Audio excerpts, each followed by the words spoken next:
Higher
secondary ದ್ವಿತೀಯ ವರ್ಷದ ಕನ್ನಡ ಐಚ್ಛಿಕ ತರಗತಿಗೆ ಎಲ್ಲರಿಗೂ ಮತ್ತೊಮ್ಮೆ ಸ್ವಾಗತ. ಕಳೆದ ತರಗತಿಯಲ್ಲಿ ನಾವು ನಮ್ಮ ಪಠ್ಯಭಾಗದ 4ನೇ ಘಟಕದಲ್ಲಿ ಬಂದಿರುವಂತಹ ಡಾಕ್ಟರ್ ಎಚ್ ಎಸ್ ವೆಂಕಟೇಶ ಮೂರ್ತಿಯವರು ಬರೆದಂತಹ ಮಂಥರ ನಾಟಕವನ್ನು ನೋಡ್ತಾ ಇದ್ದೇವೆ. ನಾವು ನೋಡಿದಂತಹ ಭಾಗವನ್ನು ಸ್ವಲ್ಪ ನೆನಪು ಮಾಡಿಕೊಳ್ಳೋಣ. ರಾಮನಿಗೆ ಯುವರಾಜ ಪಟ್ಟವನ್ನು ಕೊಡಲಿಕ್ಕೆ ತೀರ್ಮಾನವಾಗಿದೆ ಎಂಬುದಾಗಿ ತಿಳಿದಾಗ ಅದನ್ನು ಇಷ್ಟಪಡದಂತಹ ಮಂಥರೆ ಭರತನಿಗೆ ಯುವರಾಜ ಪಟ್ಟ ಸಿಕ್ಕಬೇಕು ಅಂತ ಬಯಸ್ತಾಳೆ. ಅದಕ್ಕಾಗಿ ಪ್ರಯತ್ನ ಮಾಡ್ತಾಳೆ. ಕೈಕೇಯಿಯಲ್ಲಿ ಆ ವಿಷಯವನ್ನು ಹೇಳ್ತಾಳೆ. ಆದರೆ ಆರಂಭದಲ್ಲಿ ಕೈಕೇಯಿ ಅವಳ ಮಾತನ್ನು ಒಪ್ಪುವುದಿಲ್ಲ. ಯಾಕಂದ್ರೆ ಅವಳಿಗೆ ಕೂಡ ಭರತನ ಮೇಲೆ ಹಾಗೆ ರಾಮನ ಮೇಲೆ ಒಂದೇ ರೀತಿಯ ಪ್ರೀತಿ, ಎಲ್ಲರನ್ನೂ ತನ್ನ ಮಕ್ಕಳು ಎಂಬ ಹಾಗೆ ಕಾಣ್ತಾ ಇದ್ದದ್ದು. ಹಾಗೆ ಅವಳಿಗೆ ಅರ್ಥ ಆಗುವುದಿಲ್ಲ ಇವಳ ಮಾತು. ಜೊತೆಗೆ ಒಪ್ಪುತ್ತಾನೂ ಇಲ್ಲ, ಒಪ್ಪಲಿ ಕೂಡ ಇಷ್ಟ ಆಗಲಿಲ್ಲ. ಆದ್ರೆ ಮಂಥರೆ ಪುನಃ ಪ್ರಯತ್ನ ಮಾಡಿ ಪ್ರತಿಯೊಂದು ವಿಷಯವನ್ನು, ಹಿಂದಿನ ವಿಷಯವನ್ನೆಲ್ಲ ನೆನಪಿಸ್ತಾ ಇದ್ದಾಳೆ.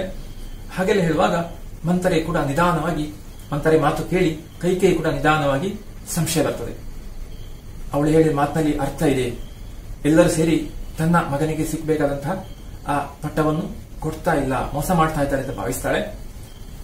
ಹಾಗೆ ಭಾವಿಸ್ತಾ ತೊಡಗಿದಾಗ ಮಂಥರೆ ಮತ್ತು ಪುನಃ ಹೆಚ್ಚೆಚ್ಚು ಒತ್ತಡ ಹಾಕ್ತಾಳೆ. ವಿಷಯವನ್ನು ಪುನಃ ಸ್ಪಷ್ಟಪಡಿಸುತ್ತಾ ಕೊನೆಗೆ ಕೈಕೇಯಿ ಪೂರ್ತಿ ಬದಲಾಗುವ ಸ್ಥಿತಿಗೆ ಬರ್ತಾಳೆ. ಮಂಥರೆಯಲ್ಲಿ ಹೇಳ್ತಾಳೆ ಅಲ್ವಾ, ತಾನೇನ್ ಮಾಡುದು, ಇನ್ನು ಯಾವ ದಾರಿ ಕಾಣಿಸ್ತಾ ಇಲ್ಲ, ಎಲ್ಲರೂ ತನಗೆ ಮೋಸ ಮಾಡ್ತಾ ಇದ್ದಾರೆ ಅಂತ ಅನಿಸ್ತಾ ಇದೆ ಅಂತ. ಆಗ ಮಂಥರೆ ಅವಳಿಗೆ ಬೇಕಾದಂತ ಆ ದಾರಿ ತೋರಿಸ್ತಾಳೆ. ನಾನು ತೋರಿಸ್ತೇನೆ ಅಂತ ಹೇಳಿಕೊಂಡು ನಾನು ದಾರಿ ತೋರಿಸ್ತೇನೆ, ದೀಪವಾಗಿ ನಿನ್ನ ಹಿಂದೆ ನಾನು ಬರ್ತೇನೆ ಅಂತ ಹೇಳಿಕೊಂಡು ಆ ರೀತಿಯ ದೃಶ್ಯ ಕೊನೆಗೆ ನಾವು ನೋಡಿದ್ದು. ಹಣತೆ ಹಾಗೆ ಆ ಕೈಯನ್ನು ತೋರಿಸ್ತಾಳೆ. ಆ ಮೂಲಕ ನಾನು ದಾರಿ ತೋರಿಸ್ತೇನೆ ಅಂತ ಹೇಳ್ತಾಳೆ. ಅಷ್ಟು ಭಾಗ ಕಳೆದ ತರಗತಿಯಲ್ಲಿ ನಾವು ನೋಡಿದ್ದು. ಮುಂದೆ ನೋಡೋಣ. ಮುಂದೆ ಇನ್ನ ದೃಶ್ಯ 3 ಇರುವಾಗ ಮುಂದೆ ಯಾವ ರೀತಿಯ ದೃಶ್ಯ ಬರ್ತಾ ಇದೆ ಅಂತ. ಮೊದಲಿಗೆ ಹಾಡು ಬರ್ತದೊಂದು, ಅದುವರೆಗಿನ ಆ ವಿಷಯಕ್ಕೆ ಸಂಬಂಧಪಟ್ಟ ಹಾಗೆ. ತಿರುಗುತ್ತಾವ ಕಾಲಚಕ್ರ ಹಿಂದ, ಅಳ್ಳು ಸಿಡಿಯತಾವ ಎಣ್ಣೆ ಕುದಿಯುವ ಬಾನಿನಿಂದ, ಮುಗಿಲ ಕುಕ್ಕುತ್ತಾವ ಹದ್ದ ಮಿಂಚಿನ ಕೊಕ್ಕಿಂದ, ಕೋಡಗಲ್ಲ ಗುಡ್ಡ ಗುಮ್ಮುತ್ತಾವ ಒಂದಕ್ಕೊಂದ, ಚಕ್ರ ಕಳಚತೈತೆ ಮುಗಿಲ ರಥದ ಅಚ್ಚಿನಿಂದ, ಕೈಯ ಇಕ್ಕತವಳೆ ಭೂಮಿ ತಾಯಿ ಅಚ್ಚೆಯಿಂದ, ಏನಬೇಕು ಕೇಳು ಒದರತೈತೆ ಆಕಾಶ, ಕೇಳಿದಾಗ 2 ವರ ಬೇಡ ಮೀನಮೇಶ. ಹೀಗೆ ಮುಂದೆ ಏನ್ ಮಾಡಬೇಕು ಅಂತ ಅಂತರೆ ಹೇಳ್ತಾಳೋ ಕೈಕೇಯಲ್ಲಿ. ಅದೇ ವಿಷಯಕ್ಕೆ ಸಂಬಂಧಪಟ್ಟ ಹಾಗೆ ಈ ಹಾಡು ಬರ್ತದೆ.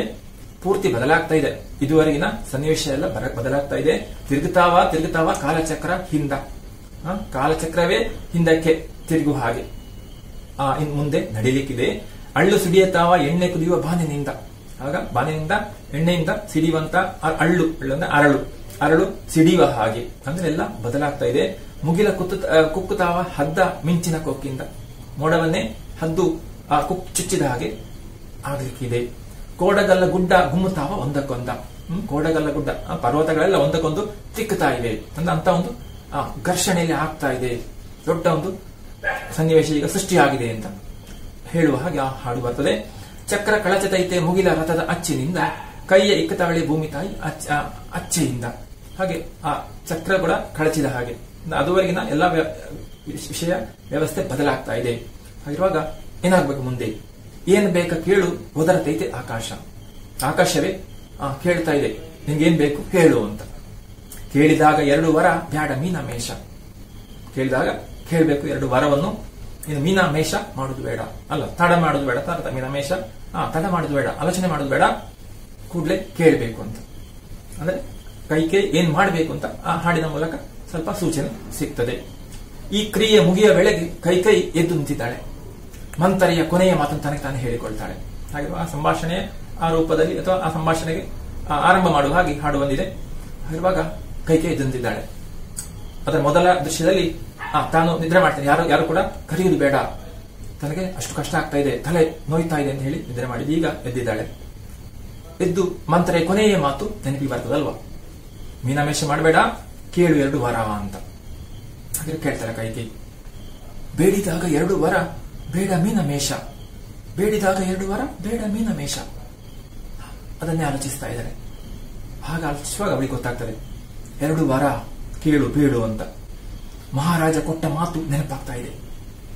ಬೇಕಾದಾಗ ಬೇಕಾದ್ದು ಕೇಳು, ಕೊಡ್ತೀನಿ, ಈಗ ಕೇಳ್ತೇನೆ. ಹಾಗಿರುವಾಗ ಅವನು ಹೇಳಿದ, 2 ವರ ಕೊಟ್ಟಿದ್ದ, ಬೇಕಾದಾಗ ಬೇಕಾದ್ದು ಕೇಳು, ಕೊಡ್ತೇನೆ ಅಂತ. ಆ ವರದ ಕತೆ ನೆನಪಿರಬಹುದಲ್ವಾ. ಹಿಂದೆ ದಶರಥ ಕೈಕೇಯಿ ಕೊಟ್ಟಂತ 2 ವರ. ಅಂದ್ರೆ ದೇವಾಸುರ ಯುದ್ಧದಲ್ಲಿ ಆ ದೇವತೆಗಳಿಗೆ ಸಹಾಯ ಮಾಡ್ಲಿಕ್ಕಾಗಿ ದಶರಥ ಹೋಗ್ತಾನೆ. ಹೋಗುವಾಗ ಅವನ ರಥದ ಸಾರಥಿಯಾಗಿ ಕೈಕೇಯಿ ಸಹಾಯ ಮಾಡ್ತಾಳೆ. ಯಾಕಂದ್ರೆ ಇವಳಿಗೆ ಅದು ಗೊತ್ತಿದೆ, ಯುದ್ಧ ವಿದ್ಯೆಯಲ್ಲಿ ಗೊತ್ತಿದೆ ಕೈಕೇಯಿಗೆ. ಹಾಗಿರುವಾಗ ಅವಳು ಸಹಾಯ ಮಾಡ್ತಾಳೆ. ಹಾಗೆ ಇವನಿಗೆ ಅಪಾಯ ಉಂಟಾದಾಗ, ಆ ಅಸುರರಿಂದ ಒಮ್ಮೆ ಪೆಟ್ಟು ಬಿದ್ದಾಗ ಆ ಮೂರ್ಛೆ ಹೋಗ್ತದೆ. ಆ ಸಮಯದಲ್ಲಿ ಇವಳು ರಥವನ್ನು ನೇರ ವೇಗವಾಗಿ ಓಡಿಸಿಕೊಂಡು ಅಲ್ಲಿಂದ ಪಾರಾಗ್ತಾಳೆ, ಸ್ವಲ್ಪ ಇವನಿಗೆ ಎಚ್ಚರ ಆಗುವ ಹಾಗೆ. ಅದನ್ನು ಕಂಡಾಗ ಅವನು ಸಂತೋಷದಲ್ಲಿ ಕೇಳ್ತಾನೆ ಅಲ್ವಾ, ಇವಳಲ್ಲಿ ಹೇಳ್ತಾನೆ, ನಾನು 2 ವರ ಕೊಡ್ತೇನೆ, ಏನ್ ಬೇಕಾದ್ರೆ ಕೇಳು ಅಂತ. ಆಗ ಆ ಕೈಗೆ ಕೇಳಿರ್ಲಿಲ್ಲ. ಅದೀಗ ನೆನಪಾಗ್ತಾ ಉಂಟು.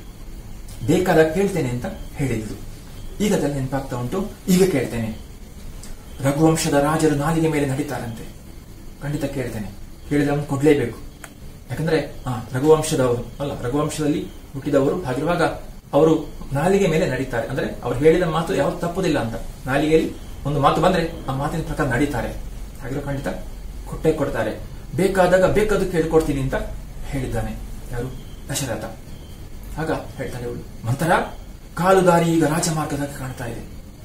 ಅವಳು ಹೇಳಿದಲ್ಲ, ಒಂದು ಕಾಲು ದಾರಿ ಕಾಣ್ತಾ ಇಲ್ಲ, ಅಂದ್ರೆ ಎಲ್ಲರೂ ತನ್ನನ್ನು ಮೋಸ ಮಾಡ್ತಾ ಇದ್ದಾರೆ ಅಲ್ವಾ, ನನಗೆ ದಾರಿ ಕಾಣ್ತಾ ಇಲ್ಲ, ಕತ್ತಲೆ ತುಂಬಿದೆ ಅಂತ.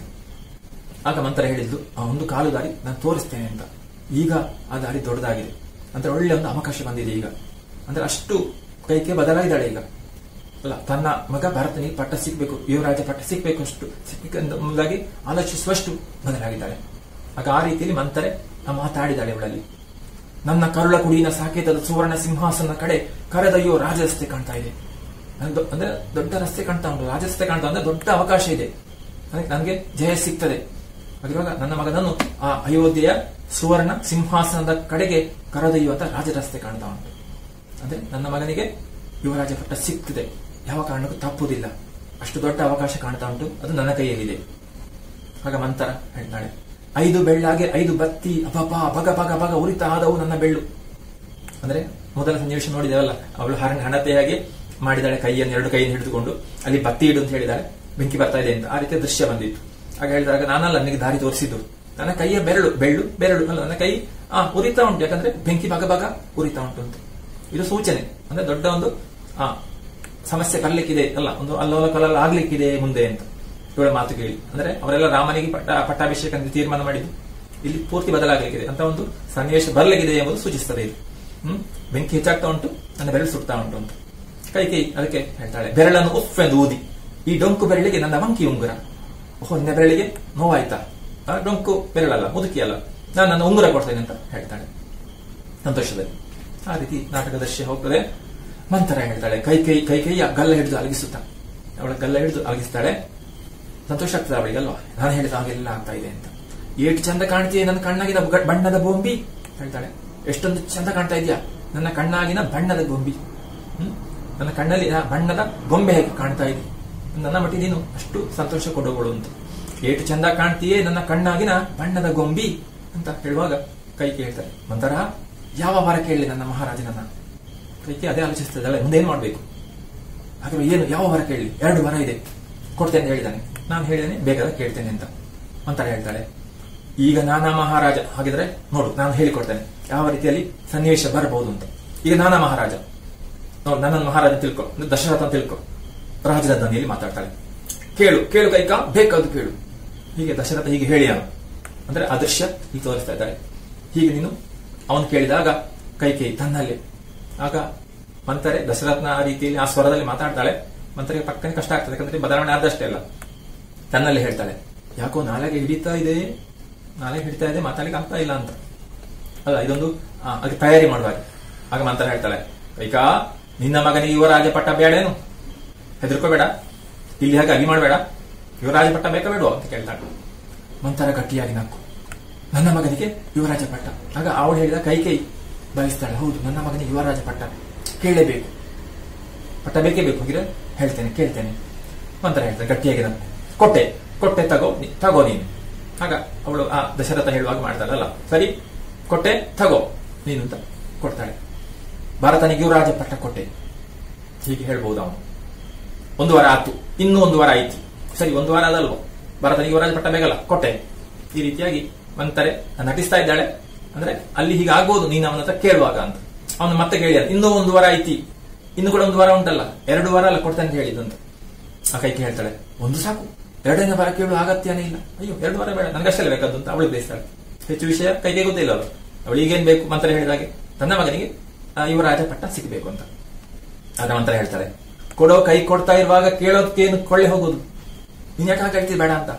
ಕೊಡುವ ಸಿದ್ಧನಾಗಿರುವಾಗಲ್ಲ, ದಶರಥ ಕೊಡ್ಲಿಕ್ಕೆ ತಯಾರಾಗುವಾಗ ನೀನ್ಯಾಕೆ ಬೇಡ ಹೇಳುದು, ಕೇಳು ಅಂತ ಹೇಳ್ತಾಳೆ. ಅಂದ್ರೆ ದಶರಥ ಹೀಗೆ ಹೇಳಿಯಾನು ಅಲ್ಲಿ, ಹಾಗೆ ನೀನ್ ಹಾಕಿ ಕೇಳದೆ ಇರಬೇಡ ಅಂತ. ಅದೇ ಕೈಗೆ ಹೇಳ್ತಾಳೆ, ಕೇಳತಕ್ಕ ಕೇಳಿಕೆ ಇರಬೇಕಲ್ಲ ಮಂತ್ರ, ಕೇಳಲಿಕ್ಕೆ ಏನಾದ್ರು ವಿಷಯ ಬೇಕಲ್ಲ, ಏನ್ ಕೇಳಲಿ ಅಂತ ಹೇಳ್ತಾಳೆ. ಅಂತ ಹೇಳ್ತಾನೆ, ನೋಡು ಇದನ್ನು ಕೇಳು, ಭರತಂಗೆ ಯುವರಾಜ ಪಟ್ಟ ಕೇಳ್ತಿ, ರಾಮನು ನಿನ್ನ ಮಗನಾದಾನ. 2ನೇ ವಾರ ನಾನು ಹೇಳ್ತೇನೆ, ಭರತನಿಗೆ ಯುವರಾಜ ಪಟ್ಟ ಕೇಳ್ತಿಯಲ್ಲ, ಹಾಗಿರುವಾಗ ಅವನಿಗೆ ಮಾತ್ರ ಸಾಕ, ರಾಮನಿಗೆ ಅಂದ್ರೆ ಬೇಡವಾ? ರಾಮನು ನಿನ್ನ ಮಗನಾದಾನ, ರಾಮ ಕೂಡ ನಿನ್ನ ಮಗನಲ್ವಾ ಆದನ ಅಲ್ವೋ, ಅವಂಗೂ ಏನಾರ ಕೇಳದ್ ಬೇಡ ಅಂತೆ, ಅವನಿಗೆ ಕೂಡ ಏನಾರ ಕೇಳ್ಬೇಡ ಅಂತ ಇವ ಹೇಳ್ತಾನೆ. ಕೈಗೆ ಅರ್ಥ ಆಗಲಿಲ್ಲ. ಅಂದ್ರ ಭರತನಿಗೆ ನಾಡು ಕೇಳ್ತಿ, ಭರತನಿಗೆ ರಾಜ್ಯ ಬೇಕು ಅಂತ ಕೇಳಿದ್ಯಲ್ಲ, ರಾಮಗೆ ಕಾಡಾದ್ರು ಕೇಳದ್ ಬೇಡ, ರಾಮನಿಗೆ ಒಂದು ಕಾಡಾದ್ರು ಕೇಳ್ಬೇಡ ಅಂತ ಹೇಳ್ತಾಳೆ. ಇದೆಲ್ಲ ಉಪಾಯ ಮಾಡಿದಾಳೆ ಯಾರು? ಮಂತ್ರ. ಕೈಕೇಯಿ ನೆನಪಾಗ್ತಾ, ಹೌದು ಗಿರಿವನ ಪ್ರಿಯ ರಾಮ ಅಂತ ಹಾಡಿ ಹೊಗಳ್ತಾವ್ರೆ, ಅದು ನಿಜ. ರಾಮನಿಗೆ ಕಾಡಂದ್ರೆ ಇಷ್ಟ, ಗಿರಿವನ ಪ್ರಿಯ ರಾಮ ಅಂತ ಹೇಳ್ತಾ ಇದ್ದಾರೆ ಅಲ್ಲ, ಆ ಗಿರಿವನವನ್ನು ಇಷ್ಟಪಡುವಂತ ರಾಮ ಅಂತ. ಯಾರು? ದೊಂಬಿದಾಸರು. ದೊಂಬಿದಾಸರು ಈ ರೀತಿಯಾಗಿ ಹೇಳ್ತಾ ಇರ್ತಾರೆ. ಯಾರು ದೊಂಬಿದಾಸರು? ವೃತ್ತಿ ಗಾಯಕರು. ಭರತನಿಗೆ ಯುವರಾಜ ಪಟ್ಟ, ರಾಮಂಗೆ 16 ವರ್ಷ ಅಟ್ಟು ಅರಣ್ಯವಾಸ ಅಂತ ಹೇಳ್ತಾಳೆ. ಯಾರು? ಮಂತರೆ. ಹಾಗಾದ್ರೆ ಕೇಳು, ದಶರಥ ಸಿದ್ಧನಾಗಿದ್ದಾನೆ, ಭರತನಿಗೆ 14 ವರ್ಷ, ರಾಮನಿಗೆ 14 ವರ್ಷ ವನವಾಸ ಕೇಳು, ಅವನು ಇಷ್ಟಪಡ್ತಾನಲ್ಲ ವನವಾಸವನ್ನು, ಗಿರಿವನ ಪ್ರಿಯ ರಾಮ ಅಲ್ಲ ಅಂತ ಹೇಳ್ತಾಳೆ ಇವಳು. ಅದು ಕೈಕೇಯಿಗೆ ಆಶ್ಚರ್ಯ ಆಗ್ತದೆ, ತಪ್ಪೆ ಮಾಡಿದ ರಾಮ, ಶಿಕ್ಷೆ ಯಾವ ಬಾಯಿಂದ ಕೇಳಲಿ, ಅಯ್ಯೋ 14 ವರ್ಷ ಕಾಡಿ ಕಟ್ಟಬೇಕಾ, ರಾಮ ಏನ್ ತಪ್ಪೆ ಮಾಡಲಿಲ್ಲಲ್ಲ, ಹೇಗೆ ಕೇಳಿ ನಾನು ಶಿಕ್ಷೆಯನ್ನು ಅಂತ. ಅದ್ರ ಮಂತ್ರ ಕೂಡಲೇ ಹೇಳ್ತಾಳೆ, ಅದಕ್ಕೆ ಬೇಕಾದ್ದು ನಮಗ ಭರತ ರಾಜನಾಗುವುದು ಮುಖ್ಯ, ಭರತ ರಾಜನಾಗಬೇಕು ಅಂದ್ರೆ ರಾಮ ಕಾಡಿಗೆ ಹೋಗ್ಲಿಕ್ಕೆ ಬೇಕು, ಭರತ ರಾಜ ಆಗ್ಬೇಕಿದ್ರೆ ರಾಮ ಕಾಡಿಗೆ ಹೋಗ್ಲೇಬೇಕಲ್ಲ. ಇಬ್ಬರಿಗೆ ಸಾಧ್ಯ ಉಂಟಾ? ಇಲ್ಲ. ಬಿಲ್ಲು ಬಗ್ಗದೆ ಬಾಣ ಹಾರೋಣಿಲ್ಲ, ಬಾಣ ಮುಂದಕ್ಕೆ ಹೋಗ್ಬೇಕಾದ್ರೆ ಬಿಲ್ಲನ್ನು ಬಗಿಸಬೇಡವಾ? ಗೊತ್ತಿದೆ ಬಾಣ ಹೇಗೆ ಬಿಡ್ತಾರೆ ಅಂತ. ಆಗ ಬಿಲ್ಲನ್ನು ಬಗಿಸಬೇಕು, ಬಗ್ಗುತ್ತದದು ಬಾಣವನ್ನು ಎಸೆಯುವಾಗ, ಹಾಗೆ ಆಗ್ಲೇಬೇಕು. ಹಾಗಿರುವಾಗ ಒಬ್ಬ ಹೋಗ್ಲೇಬೇಕು. ಇವತ್ತೇನೋ ಭರತನ ಯುವರಾಜ ಆಗ್ಲಿ ಅಂದಾನು ರಾಮ. ಆಗ ರಾಮ ಇವತ್ತೇನು ಹೇಳಿಯನು? ಭರತ ಯುವರಾಜ ಆಗಿದ್ದ ಒಪ್ಪಿಯನು.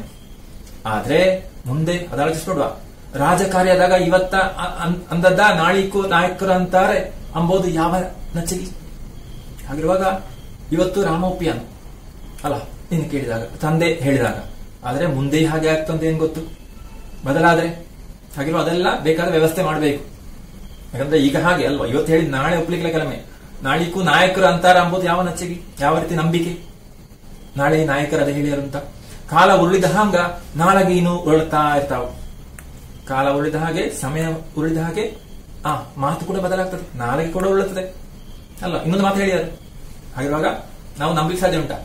ಬಂಡಿ ಜೋಡಿ ಉರುಳೋ ಚಕ್ರದ ಹಂಗ, ಬಂಡಿಯ ಚಕ್ರ ಉರುಳುವ ಹಾಗೆ ಅವರ ಮಾತು ಕೂಡ ಉರುಳಬಹುದು. ನಿಂತಲ್ಲಿ ಇರ್ಲಿಕ್ಕಿಲ್ಲ, ಹೇಳಿದ ಮಾತು ಹಾಗೆ ಒಪ್ಲಿಕ್ಕಿಲ್ಲ ಕೆಲವೊಮ್ಮೆ. ಹಾಗಿರುವಾಗ ನಾವು ಅದಕ್ಕೆ ಸಿದ್ಧತೆ ಮಾಡಬೇಕು. ಯಾಕಂದ್ರೆ ಅಂತವ್ರು ಇರ್ತಾರೆ, ಕಿವಿ ಕಚ್ಚೋ ಮಂದಿ ಇರ್ತಾರೆ. ಕಿವಿ ಕಚ್ಚೋ ಮಂದಿ ಅಂದ್ರೆ ಕಿವಿಯಲ್ಲಿ ಕಿವಿ ಊದುವವರು ಇದ್ದಾರೆ ಅಂತ ಹೇಳ್ತೇವಲ್ಲ, ಅಂದ್ರೆ ಕಿವಿಯಲ್ಲಿ ಅದನ್ನ ಹೇಳಿಕೊಳ್ಳೋರು ಇರ್ತಾರೆ. ಯಾರಿಗೆ ಗೊತ್ತಿಲ್ಲದವರಿಗೆ ಕೂಡ ಹೇಳಿಕೊಟ್ಟಾರು. ಕೌಸಲ್ಯ ಕಡಿ ಮಂದಿ ಬಾಯಿನಾಗ ಬೆಳ್ಳ ಚೀಪ್ತಾ ಕೊಡೋಣಿಲ್ಲ. ಹಾಗಿರುವ ದಶರಥನಿಗೆ ಅಥವಾ ರಾಮನಿಗೆ ಹೇಳಿಕೊಡೋದಿರ್ಬಹುದು. ಯಾಕೆ ಯಾರು ಸುಮ್ಮನೆ ಕೂತ್ಕೊಳ್ಳಿಲ್ಲ. ಆ ರೀತಿ ಕಿವಿಯಲ್ಲಿ ಗುಟ್ಟಲ್ಲಿ ಹೇಳುವವರು ಇರ್ತಾರೆ. ಜೊತೆಗೆ ಕೌಸಲ್ಯ ಕಡಿ ಮಂದಿ, ಕೌಸಲ್ಯ ಕಡೆಯವರು ಅಲ್ಲ, ಅವರ ಪರವಾಗಿರುವವರು ಏನ್ ಮಾಡಿದ್ರು, ಸುಮ್ಮನೆ ಕೂತ್ಕೊಂಡಾರ. ಬೆಳ್ಳ ಚೀಪ್ತಾ ಕೊಡೋಣಿಲ್ಲ, ಬೆರಳು ಚೀಪ್ತಾ ಕೂತ್ಕೊಂಡಾರ ಇಲ್ಲ. ಯಾಕೆ ರಾಮನಿಗೆ ಪಟ್ಟ ಅಂತ ಮೊದಲು ಹೇಳಿದ್ದಲ್ಲ, ಬದಲಾದ್ರೆ ಅವರನ್ನು ಇಷ್ಟಪಡುವವರು ಏನ್ ಮಾಡ್ಯಾರು, ಅದನ್ನು ಒಪ್ಪಲಿಕ್ಕಿಲ್ಲ. ಒಮ್ಮೆಗೆ ಒಪ್ಪಿಯಾರು, ಆಮೇಲೆ ಉಪಾಯ ಮಾಡ್ಯಾರು. ಹಾಗ ಅವರು ಬೆಳ್ಳ ಚೀಪ್ತಾ ಕೊಡೋಣಿಲ್ಲ, ಅವರು ಬೆರಳು ಚೀಪ್ತಾ ಕೂತ್ಕೊಳ್ಳಿಕ್ಕಿಲ್ಲ. ನಾಳೆ ರಾಮ ತಿರುಗಿ ಬಿದ್ದರೆ ಅಷ್ಟು ಮಾತ್ರ ಅಲ್ಲ, ಕೆಲವೊಮ್ಮೆ ರಾಮ ಕೂಡ ಮುಂದೆ ತಿರುಗಿ ಬಿದ್ದರೆ ನನಗೆ ಬೇಕು ಪಟ್ಟ ಅಂತ ಹೇಳಿದ್ರೆ, ತಮ್ಮಗಳು ಅವನ ಜೋಡಿ ಕೂಡಿದ್ರೆ, ಅವನೊಟ್ಟಿಗೆ ಉಳಿದವರು ಕೂಡಿದ್ರೆ ಅಲ್ವಾ, ಲಕ್ಷ್ಮಣ ಕೂಡಿದ್ರೆ, ಶತ್ರುಘ್ನ ಕೂಡಿದ್ರೆ ಏನಾದಿತ್ತು, ಅವರೆಲ್ಲ ಒಂದಾಗಬಹುದು. ಅರಮನೆ ಹಿರೀಕರು, ಗುರುಜನ ಮಂತ್ರಿಗಳು, ಪ್ರಜಾಮಂದಿ ಎಲ್ಲ ರಾಮನಿಂದ ನಿಂತರ ಅದನ್ನು ಕಂಡು ಉಳಿದವರು ಸಹಾಯ ಮಾಡಿದ್ರೆ, ಅರಮನೆ ಹಿರೀಕರು, ಹಿರಿಯರು, ಗುರುಜನ ಮಂತ್ರಿಗಳು, ಪ್ರಜಾಮಂದಿ, ಹಾಗೆಲ್ಲ ಪ್ರಜೆಗಳು, ಮಂತ್ರಿ, ಗುರುಜನರು, ಹಿರಿಕರೆಲ್ಲ ಅವನಿಗೆ ಬೆಂಬಲಿಸಿದ್ರೆ, ರಾಮನ ಮಾತು ಒಪ್ಪಿದ್ರೆ ಎಲ್ಲ ರಾಮನಿಂದ ನಿಂತರೆ ಅಂತ ಮಾಡ್ತಿ, ನೀನೊಬ್ಬನೇ ಆಗ್ತಿ. ಹಾಗಿರುವಾಗ ಮುಂದೆ ನಾವು ನೋಡ್ಬೇಕು. ಒಮ್ಮೆಗೆ ಒಪ್ಪಬಹುದು, ಆದ್ರೆ ಮುಂದೆ ಕಷ್ಟ. ಅದಕ್ಕೆ ಈಗಲೇ ತಯಾರು ಮಾಡಬೇಕು. ನಿಂತರ ಭರತಂಗ ಯುವರಾಜ ಪಟ್ಟ ಉಳಿದಿತ್ತಂತಿ. ಹಾಗೆ ಅವರೆಲ್ಲ ಒಂದಾಗಿ ನಿಂತ್ರೆ ಈಗ ಸಿಕ್ಕಿದಂತ ಭರತನಿಗೆ ಯುವರಾಜ ಪಟ್ಟ ಉಳಿದಿಕ್ಕಿಲ್ಲ. ನೀನ್ ಹಾಗೆ ತಿಳ್ಕೊಳ್ತೀಯ, ಉಳಿದಿತ್ತಂತಿ. ರಾಮ ಕಣ್ಣ ಮುಂದೆ ಸುಳಿತಾ ಇದ್ರೆ ಭರತಂಗ ಪಿಚನಾಸಿ ಅಲ್ವಾ. ರಾಮ ಕಣ್ಣ ಮುಂದೆ ಇದ್ರೆ, ಭರತನ ಮುಂದೆ ರಾಮ ಬಂದ್ರೆ ಏನಾದಿತ್ತು, ರಾಮಂಗೆ ಅವ ರಾಜ್ಯ ಪಟ್ಟ ಒಪ್ಪಿಸಿದ್ರೆ ಏನ್ ಮಾಡ್ತಿ. ಹಾಗಿರುವಾಗ ರಾಮನನ್ನು ಕಂಡು ಅವನಿಗೆ ಕೊಡುವ ಅಂತ ಕೊಟ್ರೆ ಏನಾದಿತ್ತು ಭರತ, ಅಲ್ಲಿ ತನ್ನ ಮುಂದೆ ಅಣ್ಣ ಹೋಗ್ತಾ ಇದೆ ಅಂತ ಕಂಡು ರಾಮಂಗ ಅವ ರಾಜ್ಯ ಪಟ್ಟ ಒಪ್ಪಿಸಿದ ಏನ್ ಮಾಡ್ತಿ. ಹಾಗೆ ಅವನು ಮುಂದೆ ಕಾಣಿಸಬಹುದು, ಮುಂದೆ ಕಂಡ್ರೆ ಕಷ್ಟ. ಹಾಗೆ ಹಲವು ರೀತಿಯಲ್ಲಿ ಸಮಸ್ಯೆ ಉಂಟು. ಹಂಗೇನಾದ್ರ ನಾವು ಮಾಡಿದ್ದು ಕನ್ನಡಿ ತಿರುವಿ ಹಿಡಿದು ತುರುಬು ನೋಡಿಕೊಂಡಾಗಿತ್ತು. ಹಾಗೆ ಅಕಸ್ಮಾತ್ ಆಮೇಲೆ ಹೀಗಾದ್ರೆ ಇಷ್ಟೆಲ್ಲ ಕಷ್ಟಪಟ್ಟದ್ದು ಅಲ್ವಾ, ಇಷ್ಟೆಲ್ಲ ಹೇಳಿದ್ರೆ ವ್ಯರ್ಥ ಆಗ್ತದೆ. ಅಥವಾ ಭರತನಿಗೆ ಸಿಕ್ಕಿದಂತ ಪಟ್ಟ ಕೂಡ ವ್ಯರ್ಥ ಆಗ್ತದೆ. ಅದು ಹೇಗಾಗ್ತದೆ, ಕನ್ನಡಿ ತಿರುವಿ ಹಿಡಿದು ತುರುಬು ನೋಡಿಕೊಂಡಾಗಿತ್ತು. ಕನ್ನಡಿನ ತಿರುಗಿಸಿ ಹಿಡಿದು ನಮ್ಮ ತುರುಬು ನೋಡಿದ್ರೆ ಏನಾಯ್ತು ಅಲ್ಲ, ಜಡೆ ಮುಡಿ ತುರುಬು ಅಲ್ಲ, ಜಡೆ ಅಥವಾ ಮುಡಿ ನೋಡ್ಲಿಕ್ಕೆ ಸಾಧ್ಯ ಉಂಟ, ಕಾಣ್ಲಿಕ್ಕಿಲ್ಲ. ಹಾಗಷ್ಟು ಮೂರ್ಖರಾಗೇವು ನಾವು ಅಂತ ಹೇಳ್ತಾಳೆ. ಆಗ ಮಂತ್ರ ಹೇಳ್ತಾಳೆ, ಕೈಕೇಯಿ ಹೇಳ್ತಾಳೆ, ರಾಮ ಅಂದ್ರೆ ಮಹಾರಾಜನಿಗೆ ಜೀವ, ರಾಮ ಕಾಡಿಗೆ ಹೋಗಿ ಇಲ್ಲೇನಾದ್ರೂ ಆಗಬಾರ್ದಾದ್ರೆ ಅವಳಿಗೆ ಭಯ ಆಗ್ತದೆ. ಇಷ್ಟಲ್ಲಿ ಹೇಳ್ತಿ ರಾಮನ ಕಾಡಿಗೆ ಅಟ್ಟಬೇಕು ಅಂತ, ಅವರ ಕೇಳ್ಬೇಕು ಅಂತ ಹೇಳ್ತಿ. ಆದ್ರೆ ರಾಮನಿಗೆ ಏನಾದ್ರು ಆದ್ರೆ, ಮಹಾರಾಜನಿಗೆ ರಾಮ ಅಂದ್ರೆ ಬಹಳ ಪ್ರೀತಿ, ಜೀವ. ಆಗಿರುವಾಗ ರಾಮ ಕಾಡಿಗೆ ಹೋದ್ರೆ ಏನಾದ್ರು ಅಪಾಯ ಆದ್ರೆ, ಅಥವಾ ಮಹಾರಾಜರಿಗೆ ದಶರಥನಿಗೆ ಏನಾದರೂ ತೊಂದರೆ ಆದ್ರೆ ಆ ದುಃಖದಲ್ಲಿ ಅಂತ ಕೇಳ್ತಾಳೆ. ಆದ್ರೆ ಮಂತ್ರಾವತಿ ಉತ್ತರ ಕೊಡ್ತಾಳೆ, ಸಾವು ಬದುಕು ಯಾರ ಕೈಯಾಗೈತೆ ಹುಚ್ಚವ್ವ, ಸಾವು ಬದುಕು ಯಾರ ಕೈಲಿಲ್ಲ ಅಲ್ವಾ. ಸಾಯೋರು ಆ ಸಮಯಕ್ಕೆ ಸಾಯ್ತಾರೆ ಅಂತ ಹೇಳ್ತಾಳೆ ಅವಳು. ಅಂತ ಅದನ್ನ ನೋಡಬೇಡ, ಸಾವು ಬದುಕು ಯಾರ ಕೈಯಾಗೈತೆ ಹುಚ್ಚವ್ವ, ನಿನಗೆ ಹುಚ್ಚು ಯಾರಿದ್ದಾರೆ, ಯಾರಿಗೆ ಗೊತ್ತದು. ಸಾವು ಬದುಕು ಆಗುದು ಆಗ್ತದೆ, ನಾವೀಗಲೇ ಆಲೋಚನೆ ಮಾಡಬೇಡ ಅಲ್ವಾ. ರಾಮ ಕಾಡಿಗೆ ಹೋದ್ರೆ ದಶರಥ ನಿಮಗೆ ಅಪಾಯ ಆದಿತ್ತು ಅಂತ. ಎಳಿ ಗಿಡಕ್ಕ ನಮ್ಮ ಆಸರೆ ಬೇಕು, ಮುದಿ ಮರಕ್ಕ ಆನು ಕೊಟ್ಟು ಏನಾಗೋದೈತಿ, ಅದೆಲ್ಲ ನಾವು ನೋಡ್ಬೇಕಾ. ಅಥವಾ ದಶರಥನ ಬಗ್ಗೆ ಆಲೋಚಿಸಬೇಕು, ಬೇಡ ಅವನಿಗೆ ಪ್ರಾಯ ಆಗಿದೆ. ಅದಕ್ಕೆ ಉದಾಹರಣೆ ಕೊಡ್ತಾರೆ, ಎಳಿ ಗಿಡಕ್ಕೆ ನಮ್ಮ ಆಸರೆ ಬೇಕು, ಸಣ್ಣ ಗಿಡಕ್ಕೆ ನಮ್ಮ ಸಹಾಯ ಬೇಕಲ್ಲ, ಬೆಂಬಲ ಬೇಕು, ಆಧಾರ ಬೇಕು, ಆಸರೆ ಬೇಕು. ಮುದಿ ಮರಕ್ಕ ಆನು ಕೊಟ್ಟು ಏನಾಗೋದೈತಿ, ಒಂದು ಒಣಗಿದ ಮರಕ್ಕೆ ಅಥವಾ ಪ್ರಾಯ ಆದ ಮರಕ್ಕೆ ಅದಕ್ಕೊಂದು ಆಸರೆ ಬೇಕಾ, ಅಥವಾ ನಾವು ಸಹಾಯ ಬೇಕಾ, ಬೇಡ. ಯಾಕಂದ್ರೆ ಅದು ಹೇಗೂ ಹೋಗುದೆ. ಆ ರೀತಿ ಉತ್ತರ ಕೊಡ್ತಾಳೆ. ಯಾವುದಕ್ಕಾಗಿ, ಆ ದಶರಥನಿಗೂ ರಾಮನಿಗೂ. ದಶರಥನ ಬಗ್ಗೆ ಹೆಚ್ಚು ಆಲೋಚಿಸುದು ಬೇಡ, ಪ್ರಾಯ ಆಗಿದೆ, ವಯಸ್ಸಾಗಿದೆ. ಏನಾಗ್ತದೆ ಹೇಳಿ ಸಾಧ್ಯ ಇಲ್ಲ, ನಾವಲ್ಲ ಕಾರಣ. ಬದುಕು ಎಂಬುದು ಮುದಿ ಮಂದಿ ಹಿಂದ ಬಿದ್ದಿರ್ತದ. ಬದುಕು ಜೀವನ ಎಂಬುದು ಪ್ರಾಯ ಆದ್ರೆ ಮುದುಕರ ಹಿಂದೆ ಇರ್ತದೆ. ಯಾಕೆ, ಕಳೆದಿರ್ತದೆ ಅವರ ಯೌವನ ಜೀವನ. ಎಳಿ ಮಂದಿ ಮುಂದೆ ಬಿದ್ದಿರ್ತದೆ. ಸಣ್ಣ ಪ್ರಾಯ ಎಳೆಯವರ ಮುಂದೆ ಇರ್ತದೆ. ಅಂದ್ರೆ ಸಣ್ಣ ಪ್ರಾಯದವರು ಮುಂದೆ ಜೀವನ ನಡೆಸಬೇಕು, ಅವರ ಮುಂದೆ ಇದೆ, ಅದನ್ನು ಅವರು ಪಡಿಬೇಕು. ಮುದುಕರಾದ್ರೆ, ವಯಸ್ಸಾದ್ರೆ ಅವರ ಹಿಂದೆ ಇದೆ ಜೀವನ, ಅಂದ್ರೆ ಕಳೆದಿರ್ತದೆ. ನಾವು ನೋಡ್ಬೇಕಾ, ಮುಂದೆ ನೋಡ್ದ ಹಿಂದೆ ನೋಡ್ದ, ನಾವು ಮುಂದೆ ನೋಡ್ಬೇಕಾ ಹಿಂದೆ ನೋಡ್ಬೇಕಾ, ಮುಂದೆ ನೋಡ್ಬೇಕಲ್ಲ. ಯಾರು ಮುಂದೆ ನೋಡ್ಬೇಕು, ಯಮನಸ್ಥರು, ಪ್ರಾಯ ಚಿಕ್ಕ ಪ್ರಾಯದವರು. ಮುದುಕರಾಗಿದ್ರೆ ಹಿಂದೆ ನೋಡ್ಬೇಕು, ಯಾಕಂದ್ರೆ ಅವರ ಹಿಂದೆ ಕಳೆದಿರ್ತದೆ. ಹಾಗಿರೋ ನಾವು ಅದನ್ನು ನೋಡುದು ಬೇಡ ಅಂತ ಹೇಳ್ತಾಳೆ ಯಾರು, ಮಂತಾಯಿ.